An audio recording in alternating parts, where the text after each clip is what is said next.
Western world से YouTube पर एक खासा मशहूर डॉक्यूमेंट्री चैनल है जो मुख्तलिफ सब्जेक्ट्स पर डॉक्यूमेंट्रीज बनाता है। अब की बार उन्होंने धोखाधड़ी पर एक डॉक्यूमेंट्री बनाई और जानते हैं उसमें मिसाल किसकी इस्तेमाल की गई? मरियम, नवाज और नवाज शरीफ की। देखिए जरा उनकी कौन कौन सी फनकारियों को उधेड़ कर रख दिया गया। Well-known case from just a few years back. The font that brought down a future Pakistani government. Now, you might remember a little leak back in 2016 called the Panama Papers. And for those of you under the age of 8, let me fill you in. It turns out that rich people don't pay taxes, have never paid taxes, and you're probably going to die in the water wars about 10 to 15 years from now. Anyway, implicated in this tall stack of financial misdeeds was this guy, Nawaz Sharif, the then Prime Minister of Pakistan.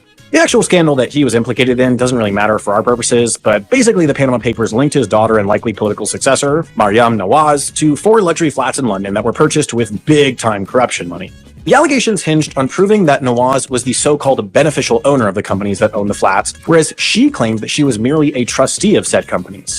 Here's a shockingly not deleted tweet from 2016 where she claimed exactly that, adding the hashtag #TheTruth, which, as we know, is the hashtag that people use when they're telling the truth.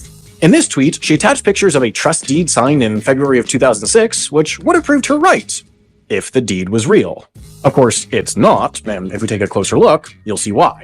This is Calibri. It's one of the most commonly used typefaces in the world and was the default setting for Microsoft Word for about 17 years. From the release of Microsoft Office 2007 all the way up until last summer, when it was quietly replaced with a typeface called Aptos, a change so subtle you probably didn't even notice. Prior to 2007, however, Calibri wasn't even commercially available, and that's when this document was supposedly written.